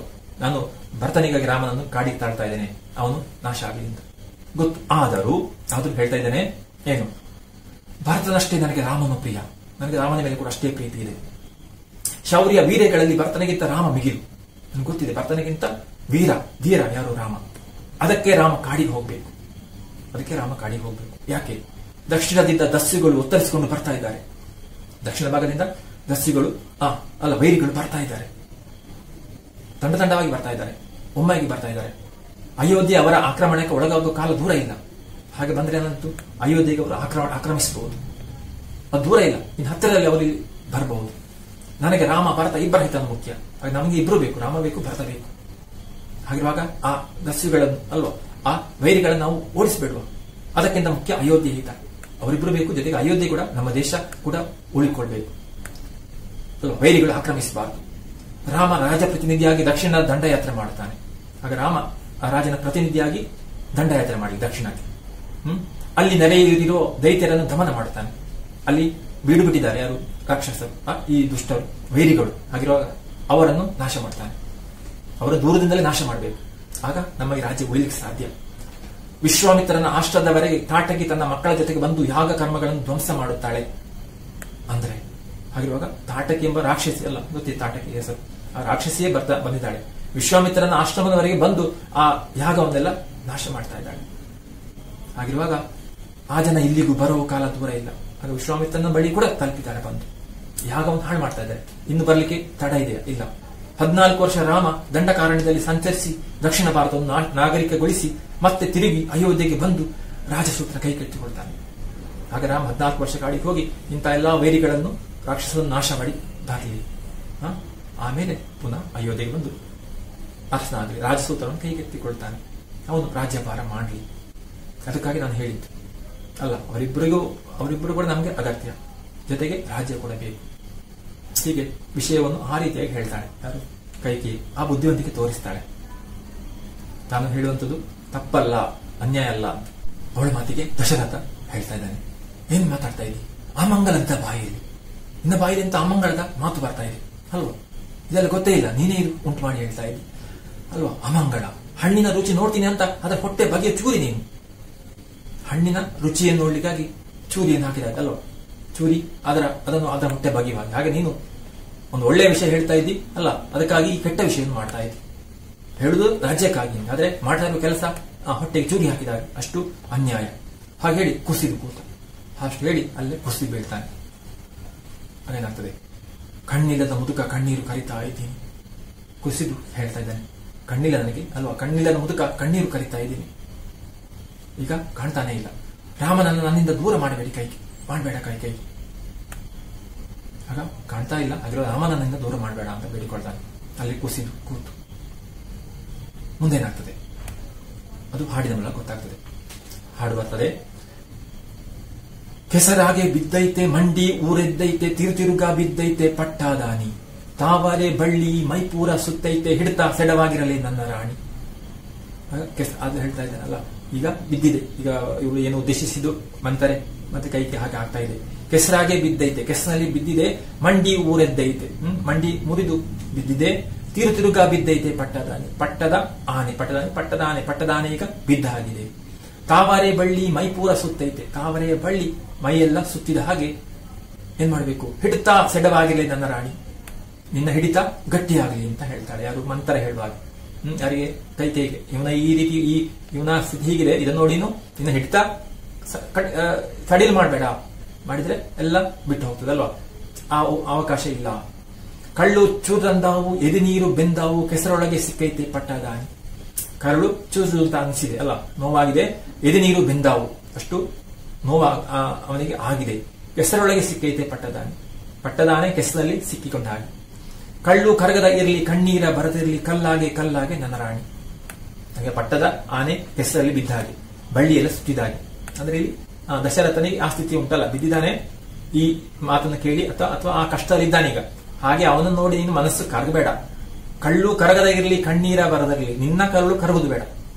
ಕರಳು ಅಲ್ವಾ, ಅಂದ್ರೆ ಅವನ ಸ್ಥಿತಿ ನೋಡಿ ನೀನು ಬದಲಾಗಬೇಡ, ನಿನ್ನಲ್ಲಿ ಆ ಒಂದು ಅನುಕಂಪ ಬರುದು ಬೇಡ. ಕಲ್ಲಾಗೆ ನನ್ನ ರಾಣಿ, ಕಲ್ಲಾಗಿರು, ಗಟ್ಟಿಯಾಗಿರು, ಇದು ನಿನಗಾಗಿ, ನಿನ್ನ ಮಗನಿಗಾಗಿ ಧೈರ್ಯ ತಂದುಕೋ ಅಂತ. ಹೀಗೆ ಆ ಹಾಡಿನ ಮೂಲಕ ವಿಷಯ ಗೊತ್ತಾಗ್ತದಲ್ಲ, ಈ ರೀತಿ ಅವಳು ಹೇಳುವ ಹಾಗೆ ಹೇಳ್ತಾಳೆ. ಮುಂದೆ ಮಂತರ, ದಶರಥ ಕಣ್ಣೀರು ಕರೆದದ್ದೇ ಬಂತು. ದಶರಥ ಎಷ್ಟು ಹೇಳಿ ಕಣ್ಣೀರು ಕರೆದಲ್ಲ, ಒಮ್ಮೆ ಸಹಾಯ ಮಾಡು ಅಂತ, ರಾಮನನ್ನು ಬಿಟ್ಟು ಬಿಡು ಅಂತ. ಶಿವ ದೊಡ್ಡವ ಕರಗಲಿಲ್ಲ ನನ್ನ ಕೈಕ ಅವನ ಈ ವರ್ತನೆಗೆ ಅಥವಾ ಅವನ ಸ್ಥಿತಿ ನೋಡಿ ಏನು ಕರಗಲಿಲ್ಲ ಮನಸ್ಸು, ಅದೇ ಗಟ್ಟಿಯಾಗಿದ್ದಾಳೆ. ಮಂತರ ಹೇಳಿಕೊಟ್ಟ ಮಾತಾಡೋ ಬುದ್ದು ಗಿಣಿಯಲ್ಲ ಆಕಿ. ನಾನು ಹೇಳಿಕೊಟ್ಟ ಮಾತನ್ನು ಮಾತ್ರ ಅಲ್ಲ, ಅವಳೇ ಸ್ವತಃ ಇದನ್ನು ಈಗ ನಿರ್ವಹಿಸ್ತಾ ಇದ್ದಾಳೆ. ನಾನು ಹೇಳಿಕೊಟ್ಟಕ್ಕಿಂತ ಹೆಚ್ಚು ವರ್ತಿಸ್ತಾ ಇದ್ದಾಳೆ. ಹಾಗೆ ಅಂತ ಮುದ್ದು ಗಿಣಿಯಲ್ಲ, ಸ್ವತಃ ಹೇಳ್ತಾ ಇದ್ದಾಳೆ. ಹೇಗೆ ರಾಜಕೀಯದ ಬಣ್ಣದ ಬಗರಿ ಹೆಂಗ ಆಡಿಸಿಬಿಟ್ಟಾಳೆ ರಾಜನ ಮುಂದ. ಆಗ ಇವಳಕ್ಕೊಂದು ರಾಜಕೀಯ ಅಲ್ಲ, ಒಂದು ರಾಜಕಾರಣ ಮಾಡಿದ್ಲು, ಅಧಿಕಾರಕ್ಕಾಗಿ ಅಲ್ವಾ, ಪಟ್ಟಕ್ಕಾಗಿ. ಹಾಗೆ ರಾಜನನ್ನು ಬುಗುರಿ ಹಾಗೆ ಆಡಿಸಿದ್ರು. ಬುಗುರಿಯನ್ನು ಆಡಿಸಿ ಗೊತ್ತಿದ್ದಲ್ಲ, ತಿರುಗಿಸು. ನನಗ ಆ ಮುದುಕನ ಗೋಳಾಟ ನೋಡಿ ಕಳ್ಳು ಚೂರು ಚೂರು ಅಂತಿದ್ದವು. ಒಳಗೆ ಹೇಳಿಕೊಳ್ತಾಳೆ, ನಾನು ಕೂಡ ಒಮ್ಮೆ ಕಳ್ಳು ಚೂರು ಅನಿಸಿದ್ವಿ. ಅವನ ದಶರಥನ ಆ ಕಷ್ಟ ನೋಡಿ, ನೋವನ್ನು ನೋಡಿ ನಿಟ್ಟುಸ್ಲಿ ಬಿಟ್ಟು, ಸರಿ ಕಳೀತಲ್ಲ, ಮುಗಿಯಿತು, ವಿಷಯ ನಿಂತಿದೆ. ಈಗ ಎಂಥದ್ದು, ಯುವರಾಜ ಆಗಬೇಕಾದವನು ಹೋದ. ಯುವರಾಜ ಆಗಬೇಕಾದವನು ಆಗ ಇದು ನಂತರ ಮುಂದೇನಾಯಿತು ಅಂತ ಇಷ್ಟೆಲ್ಲ ಆದಾಗ ಯುವರಾಜ ಆಗಬೇಕಾದ ಹೋದ. ಯುವರಾಜ ಆಗಬೇಕಾದವನು ಯಾವುದು? ರಾಮ. ರಾಮ ಕಾಡಿಗೆ ಹೋದ. ಮಹಾರಾಜ ಆಗಿದ್ದವನು ಹೋದ. ದಶರಥ ಹೋದ ಅಂತ ಹೇಳಿದ್ರು. ದಶರಥ ತೀರಿಕೊಂಡ, ಅಲ್ಲಿ ಕುಸಿಬಿದ್ದು. ಯಾಕಂದ್ರೆ ಇವಳು ಒಪ್ಲಿಲ್ಲ ಕೈಕೆ. ಅಲ್ಲ, ಅದೃಶ್ಯ ನಡುವೆ ಇರುವಂತ ಆ ಅಂತರ ಕಳೆದು ಬರುವಂತದ್ದು. ಮಹಾರಾಜ ಹೋದ, ಈಗ ದಶರಥ ತೀರಿಕೊಂಡ, ರಾಮ ಕಾಡಿಗೆ ಹೋದ. ಒಂದೇ ಏಟಿಗೆ ಹಕ್ಕಿನೂ ಬಿತ್ತು, ಹಣ್ಣು ಬಿತ್ತು. ಹೇಳ್ತೇವಲ್ಲ ಮಾತು, ಒಂದೇ ಏಟಿಗೆ ಎರಡು ಅಂತ. ಹಾಗೆ ಹಕ್ಕಿ ಬಿತ್ತು, ಇಲ್ಲಿ ಹಣ್ಣು ಬಿತ್ತು. ರಾಮನ ಕಾಡಿಗೆ ಕಳಿಸಿ ಕೇಳಿದ್ರು, ಈಗ ರಾಮನೂ ಇಲ್ಲ, ದಶರಥ ಇಲ್ಲ. ಸುಲಭ ಆಯ್ತಲ್ಲ. ಎಲ್ಲ ಹೋದ್ಮೇಲೆ ಅವನೇ ನಮ್ಮ ಭಾರತ. ಇನ್ನೇನಾಗ್ಬೇಕು? ನಾವು ಭಾವಿಸಿದಾಗಲ್ಲ, ನಾವು ನಿರೀಕ್ಷೆ ಮಾಡುವಾಗ ಭಾರತ ಬರಬೇಕು ಅಷ್ಟೇ. ಬಾಕಿ ಎಲ್ಲ ಕೆಲಸ ಆಗಿದೆ. ಈಗ ರಾಮನೂ ಇಲ್ಲ, ಜೊತೆಗೆ ದಶರಥನೂ ಇಲ್ಲ. ಹಾಗೆ ಆ ಮುಂದಿನ ದೃಶ್ಯದಲ್ಲಿ ಭರತ ಬರ್ತಾನೆ. ಅದು ಮುಂದಿನ ತರಗತಿಯಲ್ಲಿ ನೋಡೋಣ. ಇನ್ನು ಈ ತರಗತಿಗೆ ಸಂಬಂಧಪಟ್ಟ ಹಾಗೆ ನಿಮ್ಮ ಪಠ್ಯಪುಸ್ತಕದಲ್ಲಿ ಕೆಲವು ಪ್ರಶ್ನೆಗಳಿವೆ. ಆರಂಭದಲ್ಲಿ 1 ಮಾರ್ಕಿನ ಪ್ರಶ್ನೆಗಳು. ಅದನ್ನು ನೀವು ಬರೆದು ಉತ್ತರ ಬರೆದು ಅಧ್ಯಾಪಕರಿಗೆ ಕಳಿಸಿಕೊಡ್ಬೇಕು. ಈಗ ಆದಷ್ಟು ವಿಷಯ ಬರುವಂತ ಪ್ರಶ್ನೆಗಳು, ಅದನ್ನು ಬರೆದು ಉತ್ತರ ಬರೆದು ಕಳಿಸಿಕೊಡ್ಬೇಕು. ಸರಿ, ಮುಂದಿನ ಭಾಗವನ್ನು ಮುಂದಿನ ತರಗತಿಯಲ್ಲಿ ನೋಡೋಣ. ಮುಂದಿನ ತರಗತಿಯಲ್ಲಿ ಮತ್ತೆ ಭೇಟಿಯಾಗೋಣ.